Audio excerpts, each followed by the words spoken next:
السلام علیکم ورحمۃ اللہ وبرکاتہ۔ محترم ناظرین اکرام، امید ہے آپ بخیر ہوں گے۔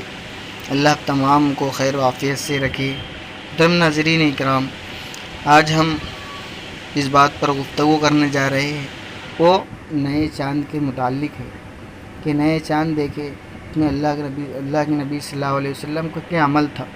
اللہ کے نبی صلی اللہ علیہ وسلم کون سی دعائیں پڑھا کرتے تھے، اس لیے کہ ہمارے لیے ہر وقت کی دعا ہے۔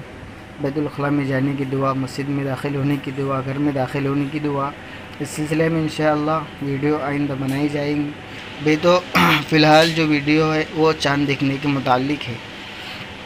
محرم کا اسلامی مہینہ پہلا مہینہ کہلاتا ہے، اس لیے چاند دیکھنے کا بھی اہتمام کریں، اور جب چاند دیکھے تو یہ دعا پڑھیں۔ بسم اللہ الرحمن الرحیم۔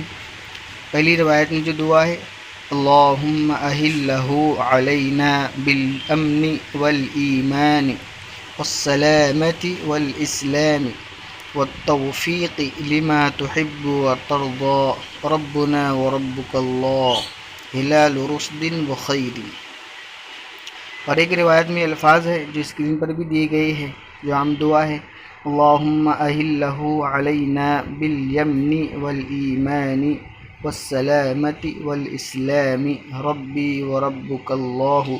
سہولت کے لیے سنائی بھی دی گئی اور اسکرین پر بھی دی گئی، اس لیے اس کو یاد کرنے کی کوشش کرے اور چاند دیکھنے کا بھی اہتمام کرے، اس لیے کہ محرم کا مہینہ اسلام کا پہلا مہینہ ہے، اس لیے اللہ کے نبی صلی اللہ علیہ وسلم کا یہ عمل ہے، تو ہم بھی انشاءاللہ اللہ کے نبی صلی اللہ علیہ وسلم کے فرمان پر عمل کریں گے، چاند دیکھیں گے اور دعاؤں کا اہتمام کریں گے۔